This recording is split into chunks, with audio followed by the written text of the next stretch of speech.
अस्सलाम वालेकुम व्यूअर्स। आज हम स्टडी कर रहे हैं interconversion of potential energy into kinetic energy for falling object. अगर कोई एक बॉडी ऊपर से नीचे गिरता है, जब वो बॉडी नीचे गिरेगा उसकी हाइट कम होती जाएगी। उसकी हाइट कम होने की वजह से उसकी पोटेंशियल एनर्जी डिक्रीज़ करती जाएगी। और जब बॉडी नीचे गिर रहा होता है हमेशा वो बॉडी डाउनवर्ड एक्सेलरेट कर रहा है। फ्री फॉलिंग बॉडी है वो एक्सेलरेट कर रहा है। जब एक बॉडी यूँ फ्रिक्शन लेस मीडियम में आ रहा है, किसी किस्म के कोई फोर्स ऑफ फ्रिक्शन नहीं है, तो फिर वो बॉडी नीचे गिरता हुआ एक्सेलरेट करेगा। एक्सेलरेशन मीन्स कि उसकी वेलोसिटी इंक्रीज़ कर रही है। अगर उसकी वेलोसिटी इंक्रीज़ करती है तो उसकी काइनेटिक एनर्जी इंक्रीज़ करेगी। तो आज के लेक्चर में हम स्टडी करते हैं, एक फ्री फॉलिंग ऑब्जेक्ट है जिसका मास m है, वो इस हाइट से वो नीचे गिरता है। और कौन सा मीडियम है? पहले केस में हम स्टडी कर लेते हैं, हमारे पास फ्रिक्शन लेस मीडियम है। दूसरे केस में हम जाके स्टडी करेंगे, अगर फोर्स ऑफ फ्रिक्शन लगेगी तो वो फोर्स ऑफ फ्रिक्शन यूँ बॉडी के लिए वो अपोजिट डायरेक्शन में अपवर्ड लगेगी।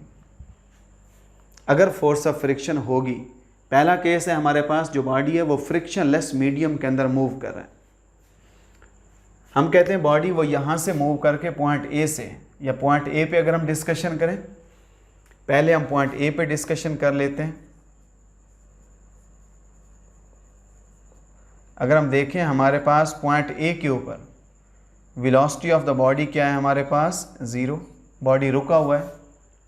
अगर वेलोसिटी 0 है तो पॉइंट ए के ऊपर बॉडी की काइनेटिक एनर्जी क्या होगी? काइनेटिक एनर्जी भी 0। हम इसको बोल देते हैं, ये हमारे पास इक्वेशन 1 है। जब बॉडी यहाँ पे रुका हुआ है तो उसकी काइनेटिक एनर्जी क्या है? वो 0 है। इसके बाद अगर मैं इसकी पोटेंशियल एनर्जी को देखूं, potential energy is equal to mg h, मैं इसको कह देता हूँ ये इसकी इक्वेशन 2 है। अगर मैं टोटल एनर्जी को लिखूं as total energy of the body at point A, that is equal to kinetic energy of the body plus potential energy of the body at point A। उस पॉइंट A पे ये दोनों energies हैं। तो point A के ऊपर जो total energy होगी that is equal to kinetic energy उसकी 0 है, बॉडी मूव नहीं कर रहा। पोटेंशियल एनर्जी उसकी mgh है। तो पॉइंट ए के ऊपर जो टोटल एनर्जी है वो किसके इक्वल आएगी? mgh। हम इसको बोल देते हैं, ये हमारे पास कोई इक्वेशन ए है कि इस पॉइंट ए के ऊपर उस बॉडी की जो टोटल एनर्जी है वो कितनी है? mgh है। इसके बाद ये बॉडी यहाँ से नीचे गिरता है, वो बॉडी यहाँ से मूव करके कहाँ पे पहुँचता है? वो इस पॉइंट बी पे पहुँचता है। जब वो बॉडी पॉइंट बी पे पहुंचता है, ये हमारे पास कोई पॉइंट बी है, यहाँ से लेकर वो यहाँ तक कितना फासला वो नीचे गिरता है?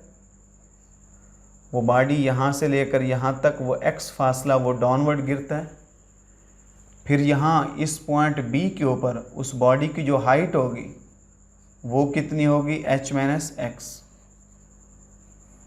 पहले टोटल उसकी जो हाइट थी वो h थी, अब यहाँ पे बी पॉइंट पे उसकी हाइट कितनी है? mgh minus x।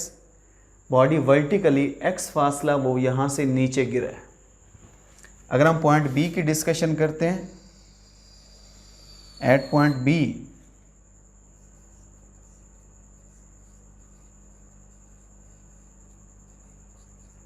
बी के ऊपर अगर हम बॉडी की पोटेंशियल एनर्जी को लिखें, potential energy of the body is equal to mg multiplied by जितनी उसकी हाइट है। उसकी हाइट कितनी है हमारे पास? ये उसकी हाइट है। तो यहाँ पे उसकी पोटेंशियल एनर्जी किसके इक्वल आई थी? Potential energy is equal to mg h minus mg x। आप इसको इक्वेशन 3 कह दें। इस पॉइंट के ऊपर उसकी पोटेंशियल एनर्जी, यहाँ पे पोटेंशियल एनर्जी mgh थी, बॉडी नीचे गिरा है, पोटेंशियल एनर्जी में mgx उसमें डिक्रीज़ आया है। पोटेंशियल एनर्जी mgx इतने फैक्टर से कम हुई है। अगर मैं इसी पॉइंट बी के ऊपर काइनेटिक एनर्जी को लिखूं as kinetic energy at point B is equal to 1/2 mvb का स्क्वायर। हमने vb को मालूम करना है।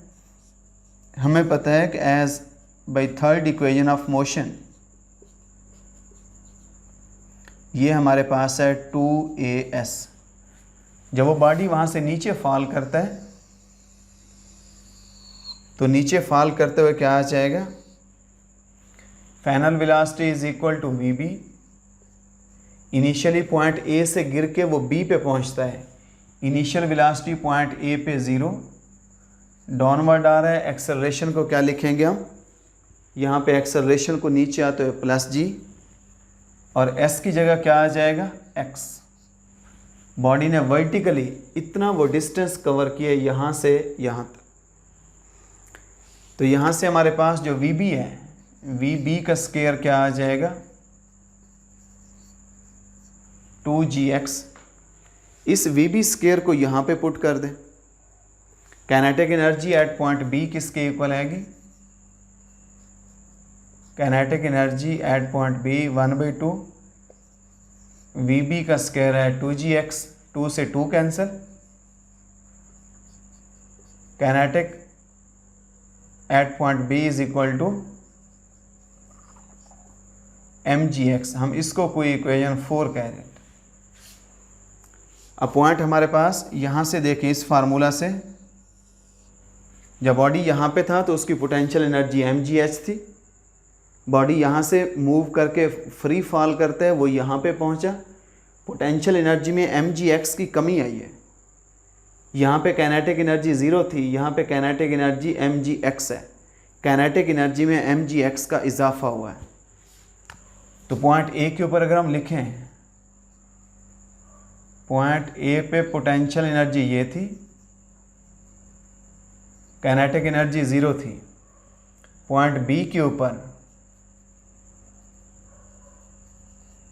Potential energy mgx minus mgx है और इस पॉइंट के ऊपर जो काइनेटिक एनर्जी है mgx है। अगर मैं टोटल एनर्जी देखूं at point B, total mechanical energy किसके इक्वल है, as total mechanical energy at point B is sum of kinetic energy at point B plus sum of potential energy at point B. तो kinetic energy किसके equal है, mgx। Potential energy at point B that is equal to mgh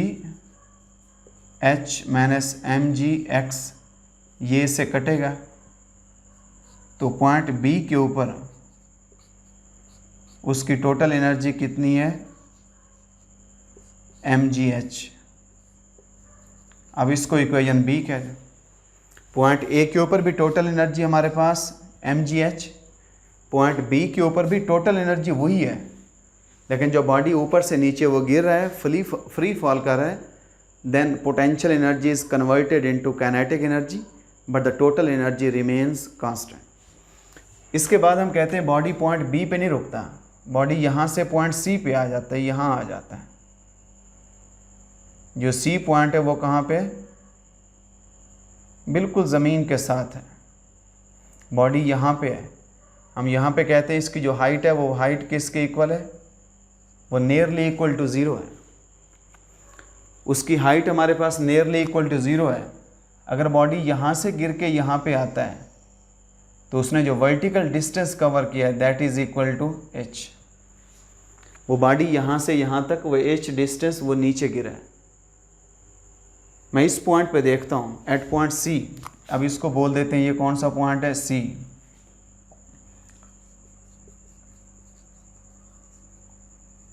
अगर हम point C पे देखें, जो potential energy है जिसको हम mgh कहते हैं, इस पॉइंट पे पोटेंशियल एनर्जी क्या आ जाएगी, वो 0। क्यों 0? क्योंकि इस पॉइंट पे जो हाइट है वो नियरली इक्वल टू 0 है। Just body going to touch the ground, just वो ग्राउंड को टच करने लगा है। हाइट 0 तो पोटेंशियल एनर्जी 0। अगर मैं इस पॉइंट पे काइनेटिक एनर्जी को लिखूं,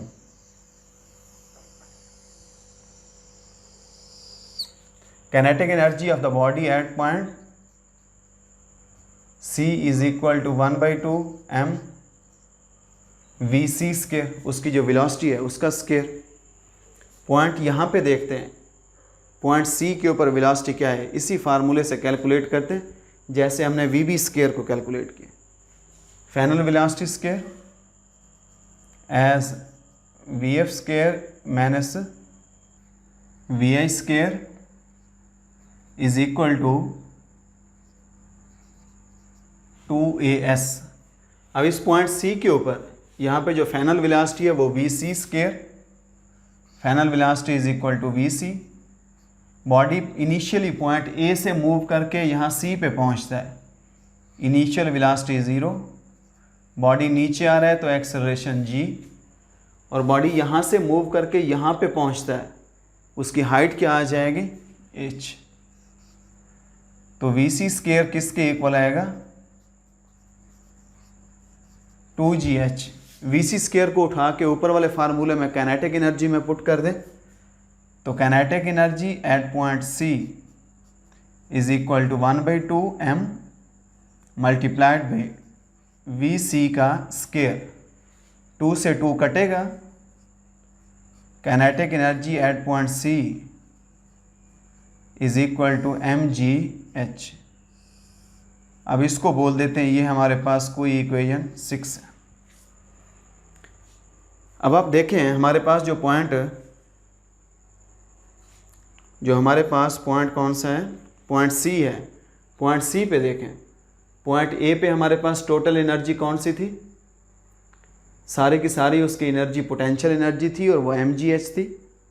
जब बॉडी पॉइंट A से मूव करके वो यहाँ पॉइंट C पे पहुँचता है, उसकी पोटेंशियल एनर्जी mgh से कम होकर 0 हो जाती है और उसकी काइनेटिक एनर्जी 0 से इंक्रीज़ होकर कितनी हो जाती है mgh। जितना उसकी पोटेंशियल एनर्जी में लॉस आया है एग्जैक्टली उतना उसकी काइनेटिक एनर्जी में इजाफा हुआ है। तो यहाँ पे मैं टोटल एनर्जी को लिखूँ as total mechanical energy at point C is the kinetic energy at point C plus potential energy at point C। तो ये क्या आ जाएगा, total mechanical energy at point C is equal to kinetic energy है mgh और potential energy point C पे कितनी है 0। इसको ऐड करें तो total mechanical energy at point C is equal to mgh। अब इसको बोल देते हैं, ये हमारे पास इक्वेशन C है। अब देखें पॉइंट A के ऊपर भी total energy mgh, point B के ऊपर भी टोटल एनर्जी mgh और पॉइंट C के ऊपर भी total energy mgh। It means total energy of the body जो है वो कंजर्व्ड है, टोटल एनर्जी उसकी चेंज नहीं होती। जब बॉडी यहाँ से फ्री फॉल करता है उसकी पोटेंशियल एनर्जी में जितनी उसमें कमी आती है एग्जैक्टली उतना उसकी काइनेटिक एनर्जी में इजाफा होता है in the friction less medium. ये ऐसा मीडियम है जो फ्रिक्शन लेस है, किसी किस्म के कोई हवा की फोर्स नहीं है, कोई फ्रिक्शनल फोर्स नहीं है। फ्रिक्शन की वजह से एनर्जी ज़ाया नहीं होती, एनर्जी काइनेटिक से पोटेंशियल में जा रही है या पोटेंशियल से काइनेटिक में तब्दील हो रही है। अगर बॉडी ऊपर से नीचे आ रहा है तो potential energy is converted into kinetic energy. अगर क्रिकेट के बॉल को ऊपर थ्रो करें then kinetic energy of the ball is converted into potential energy. Ball ऊपर जाएगा तो पोटेंशियल एनर्जी इंक्रीज़ करेगी हाइट इंक्रीज़ करने से, और उसकी वेलोसिटी कम हो रही है, इसकी वजह से बॉल की जो काइनेटिक एनर्जी है वो क्या करेगी, डिक्रीज़ करेगी। अगर फ्रिक्शन लेस मीडियम होगा then total energy of the ball remains constant. इधर भी यही है कि टोटल एनर्जी कांस्टेंट है। अगर बॉडी कोई फ्री फॉल करता है, हम कहते हैं कि बॉडी हमारे पास यहाँ पे कोई एक बॉडी यहाँ पे पड़ा है, इसकी यहाँ से लेकर यहाँ तक ये हाइट क्या है हमारे पास h1। जब बॉडी यहाँ से नीचे गिरता है यहाँ पे वेलोसिटी कितनी है v1, इसका मास है m। जब बॉडी यहाँ से गिर के वो नीचे आता है नीचे उसकी हाइट कितनी बचेगी, यहाँ से लेकर यहाँ तक ये हाइट h2, बॉडी ऊपर से नीचे आ रहा है, इस पॉइंट के ऊपर उसकी वेलोसिटी कितनी आ जाएगी हमारे पास v2। तो यहाँ पे हमने देखा है कि क्या है हमारे पास, in frictionless medium loss in potential energy is equal to gain in kinetic energy of the body. Loss in potential energy क्या है, ऊपर पोटेंशियल एनर्जी mgh1 और नीचे पोटेंशियल एनर्जी mgh2, ये पोटेंशियल एनर्जी में लॉस है। गेन इन काइनेटिक एनर्जी क्या होगा, जब बॉडी नीचे आ रहा है उसकी वेलोसिटी इंक्रीज़ करती है, तो निचले पॉइंट पे उसकी काइनेटिक एनर्जी ज़्यादा होगी, ऊपर वाले पॉइंट पे काइनेटिक एनर्जी कम होगी।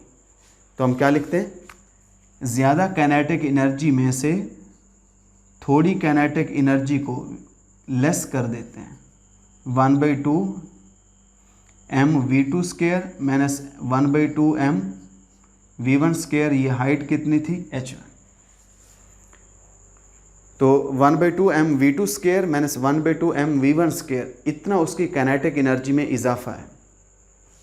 इस साइड से 1/2 m को कॉमन ले लें, वो m इसमें से इस साइड से भी m को कॉमन लें, m आपस में कैंसिल हो जाएगा, क्या बचेगा gh1, g को भी आप कॉमन ले लें, gh1, हम m को भी कॉमन ले लेते हैं, h1 minus h2 is equal to 1/2 m को कॉमन ले लें, इधर आ जाएगा v2 square minus v1 square, m के साथ m कैंसल, 2 इधर आके मल्टीप्लाई होगा, 2g h1 minus h2 that is equal to final velocity square minus initial velocity square. आप इस फार्मूले की मदद से एग्जाम्पल 4.3 को सॉल्व कर सकते हैं, और एग्जाम्पल 4.3 हमारे एनुअल एग्ज़ाम की एक इम्पॉर्टेंट एग्जाम्पल है। अब ये तो कहानी थी हमारे पास फ्रिक्शनलेस मीडियम की। अगर फ्रिक्शनलेस मीडियम हो, अगर हमारे पास कोई ऐसा मीडियम हो जिसमें फोर्स ऑफ फ्रिक्शन एग्जिस्ट करती हो,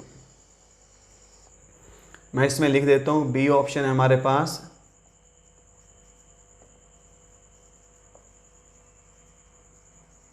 फ्रिक्शनल मीडियम है। फ्रिक्शनल मीडियम है जो टॉप पे उसकी पोटेंशियल एनर्जी होगी वो किसके इक्वल होगी, कुछ एनर्जी रास्ते में फ्रिक्शन की वजह से डिसिपेट हो जाएगी, ज़ाय हो जाएगी, जो बाकी एनर्जी बचेगी वो बॉटम पे आके उसकी काइनेटिक एनर्जी होगी। इसमें यूँ नहीं होगा कि loss in potential energy is equal to gain in kinetic energy. उस केस में उसमें लॉस इन पोटेंशियल एनर्जी जो होगा कुछ फ्रिक्शन में खाते में जाएगा और कुछ बॉटम पे काइनेटिक एनर्जी बनेगी। तो potential energy at the top is equal to energy dissipated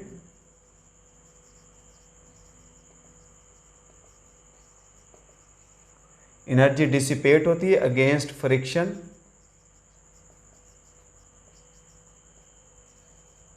plus जो बचेगी, जो एनर्जी उसमें बच जाएगी that is the kinetic energy at the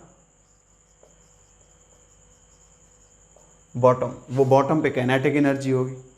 तो potential energy is equal to work done against the friction. जब बॉडी यहाँ से नीचे गिरता है, ये फोर्स ऑफ फ्रिक्शन है जो ऊपर लगती है, जो हमेशा मोशन के अपोजिट डायरेक्शन में लगती है। फोर्स ऑफ फ्रिक्शन को स्मॉल एफ से शो करते हैं, और फोर्स ऑफ फ्रिक्शन कितने डिस्टेंस के लिए लगती है, h। तो एनर्जी या work done by the friction कितना है, work is equal to F into H. अब जो फ्रिक्शन है, फ्रिक्शन के मुखालिफ इतना वर्क करते हुए बॉडी अपनी एनर्जी डिसिपेट करता है, ज़ाय करता है। तो potential energy is equal to energy dissipated against the friction क्या है, एफ इंटू एच। जो बाकी बचेगी वो क्या आ जाएगी, बॉटम पे उसकी काइनेटिक एनर्जी के ई। तो potential energy at the top is equal to energy dissipated against the friction plus kinetic energy at the bottom. इसका मतलब है जितनी पोटेंशियल एनर्जी टॉप पे है उसमें से ये टर्म इधर आ जाएगी। फ्रिक्शन की वजह से जो एनर्जी ड्रॉप होती है, डिसिपेट होती है, वो उसमें से लेस कर दें। जो बाकी बचेगी वो बॉटम पे आके उसकी क्या बनेगी, वो उसकी काइनेटिक एनर्जी बचेगी। तो फ्रिक्शनल मीडियम के लिए हम ये वाला फार्मूला यूज़ कर लेते हैं। तो इस तरीके से हम देखते हैं कि अगर बॉडी वो फ्री फॉल करता है तो उसमें फ्रिक्शनल मीडियम होगा, तो हम वो वाला फार्मूला यूज़ करेंगे, उसके मुताबिक हम MCQs भी सॉल्व करेंगे और उसके मुताबिक हम न्यूमेरिकल्स भी सॉल्व करेंगे। और अगर हमारे पास कोई नॉन फ्रिक्शनल मीडियम होगा, कि एक आइडियल मीडियम है जिसमें कोई हवा की रगड़ की फ़ोर्स नहीं है, कोई हवा की ड्रैग फोर्स नहीं है, देन हम उसमें ये वाला फार्मूला यूज़ करेंगे उसकी फाइनल वेलोसिटी को मालूम करने के लिए। तो ये हमारे पास एक जनरल क्वेश्चन है जिसमें हम देखते हैं कि बॉडी फ्री फॉल करते हैं और हमने उसकी काइनेटिक एनर्जीज़ की इंटर कन्वर्शन को हमने स्टडी किया है। आप इस टॉपिक को ध्यान से पढ़ें, आप इसको अप्लाई करें न्यूमेरिकल्स के अंदर, आप इसको अप्लाई करें शॉर्ट क्वेश्चन में, आप इसको अप्लाई करें शॉर्ट रीजनिंग के लिए, MCQs के लिए अप्लाई करें। कहीं कोई आपको प्रॉब्लम होता है तो हम आपके साथ हैं, आपको सपोर्ट करने के लिए, आपकी हेल्प करने के लिए, आपके बेहतर मुस्तकबिल के लिए। अल्लाह से दुआ गो हूँ कि अल्लाह पाक आपको तरक्कियाँ दे, आपका मुस्तकबिल अच्छा हो, आपकी दुनिया अच्छी हो। अगर आपको ये चैनल अच्छा लगता है, जो एजुकेशन स्टूडियो चैनल है, इस पे जितनी भी ये वीडियोस एजुकेशन के हवाले से जो भी डिस्कशन हो रही है, अगर आपको बेहतर लगता है कि ये काम अच्छा हो रहा है तो आप उसको अप्रिशिएट करें, अपने फ्रेंड्स के अंदर, अपने क्लास फेलोज़ के अंदर, अपने कोलीग्स के अंदर आप ये चीज़ें शेयर करें। उससे कम्युनिटी का भी फ़ायदा होगा और हमारी भी हौसला अफजाई होगी। Thank you so much.